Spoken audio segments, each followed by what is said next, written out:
Hi, once again welcome back to Obstetrics and Gynecology videos. Today we are going to see about RH incompatibility. RH factor or rhesus factor, it, it has got its name from the experiments conducted in the year 1937 by the scientists Karl Landsteiner and Alexander Zwiener. Their experiment was included, or they have conducted the experiments in the rabbits, and they have injected the rhesus monkey's red blood cells into the rabbit. It produces an antigen that is present in the red blood cells of many of the humans. And RH blood grouping system was first demonstrated in rhesus monkey. The blood groups are classified as RH positive and RH negative.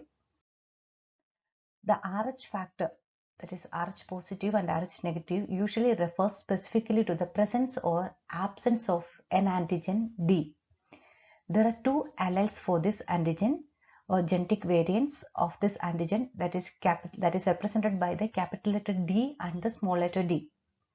A person who is RH negative has two recessive traits, that is two small d will be there.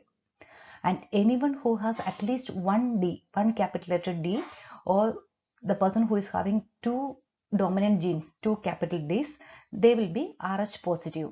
That is, if the chromosomal pattern is capital DD or capital D and small d, in that case that particular person will be RH positive. RH type and pregnancy. A person's RH type is generally most relevant with respect to the pregnancies. If the pregnant woman and her husband are RH negative, there is no problem, or there is no issue of RH incompatibility. If both are RH negative, both are not having this antigen D. If she is RH negative, that is, if the mother is RH negative and if the husband is RH positive, the baby will inherit the father's blood type, creating incompatibility between the mother and her fetus. That is, the mother is not having RH positive, antigen D, and the father is having, and if the baby is also getting the father's blood group, there is a chance for incompatibility between the fetus and the mother.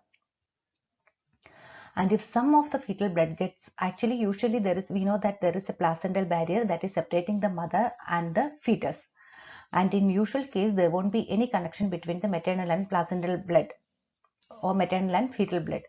But due to any of the reason, sometimes when you're doing the procedures, for example, if you're doing the chondrosynthesis, or if you're doing the scalp blood sampling, in those cases, in case if the fetal blood vessels are passing or crossing through the placental barrier, there is a chance of producing antibodies in the maternal body against the fetal blood vessels, and there is a chance for against the fetal blood, and there is a chance for RH incompatibility.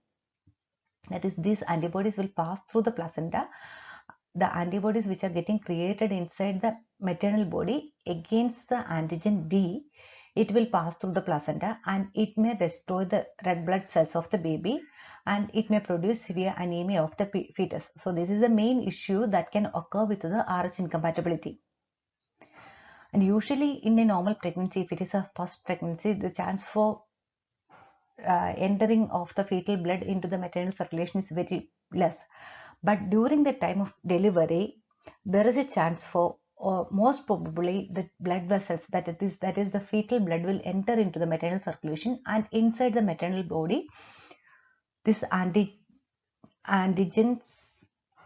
will enter, and antibodies will get created inside the maternal body against this fetal antigen, and there won't be any problem. This mother's body will be having these antibodies, and already the baby has delivered, problem will not be there. But in the second pregnancy, if the mother is getting same positive baby, already the antibodies are present inside the maternal body, will pass through the placenta to the second baby, and it will produce severe problem for the second baby.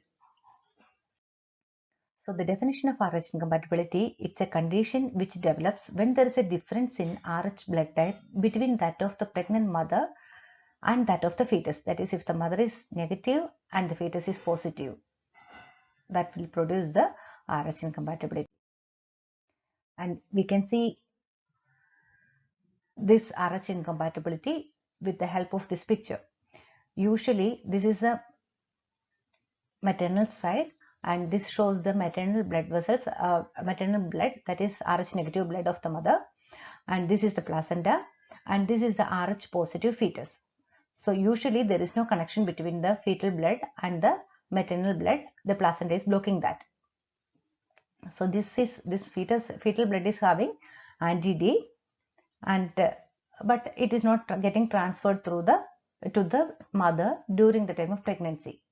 But during the childbirth, there is a chance for feto-maternal hemorrhage, or sometimes the blood from the fetal side will enter into the maternal circulation, especially during the time of delivery. And this lady's immune system will react to this antigen. It's a foreign body for the mother. So this anti-D, this will, when it is entering into the mother circulation, the body will react and the body will produce certain antibodies in order to destroy this anti-D, or in order to destroy this antigen, and that causes a sensitization. See, already it has entered into the this anti-D has entered into the maternal circulation during the time of delivery or during the time of operative inferences, any form of the operative inferences, and it has crossed the placenta and it enters into the maternal circulation. And when it has entered into the maternal circulation, see, you can see the small black colored dots. It has produced antibodies inside the maternal body, and the mother is living with that antibody, so it has neutralizes this antigen. Okay. And in the subsequent pregnancy, already that the previous things has occurred already, the antigens entered into the maternal body and antibodies are there inside the maternal body. And this same lady, when she is getting her next pregnancy, what will happen means, if the baby is a positive baby, second pregnancy baby is a positive baby, these antibodies already which are there in the maternal circulation will pass through the placenta and it will go to the baby. See, it has entered into the baby, these small black color dots, it has entered, and it will destroy the red blood cells of the baby, and the baby will get the severe anemia. And the conditions which affect the first pregnancy include, I have already told you that usually this transfer will occur during the, or feto-maternal transfer will occur during the time of delivery. But during the time of miscarriage or abortion, in the case of feto-maternal hemorrhage, in the first pregnancy itself, there is a chance for entry of this anti-D into the maternal circulation. And the signs and symptoms of RH incompatibility, and it produces symptoms ranging from mild to fatal.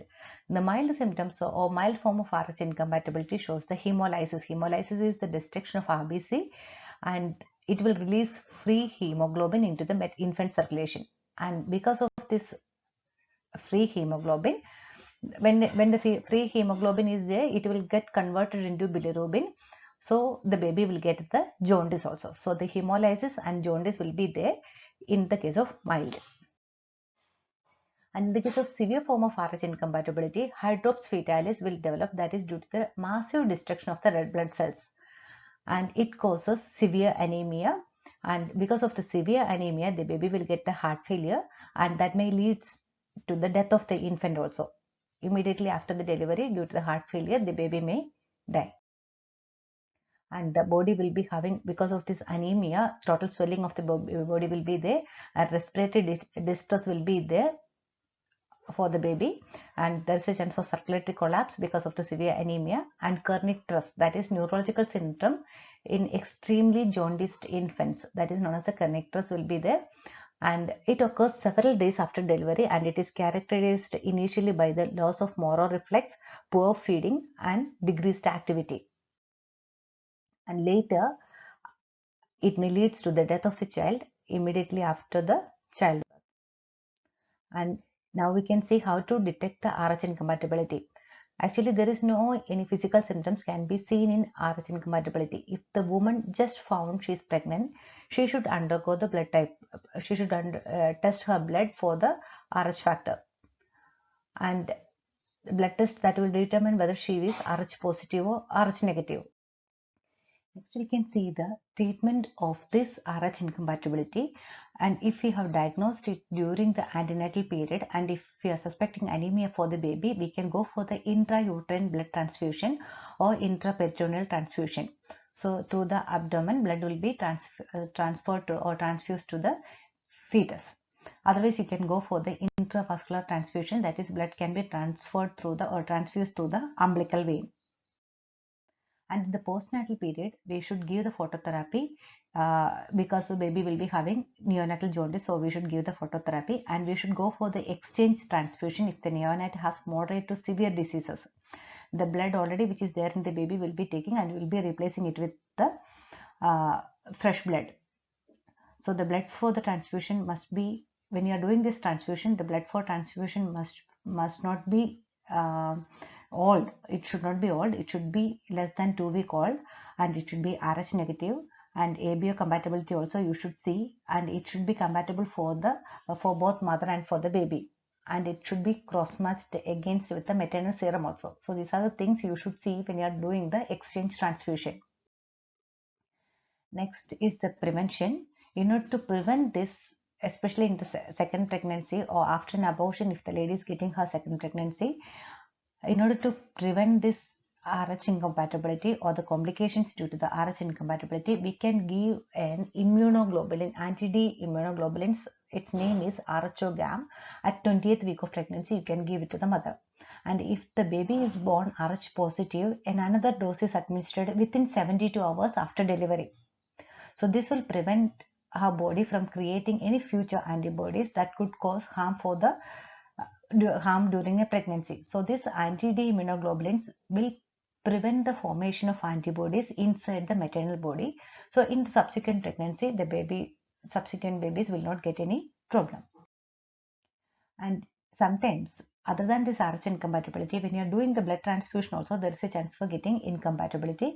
And in order to prevent that, when you are doing the blood transfusion, you should see the RH factor and you should see the ABO incompatibility, ABO blood grouping analysis you should do, and on the basis of that only you should go for the blood transfusion. So we have seen the major things about the RH incompatibility.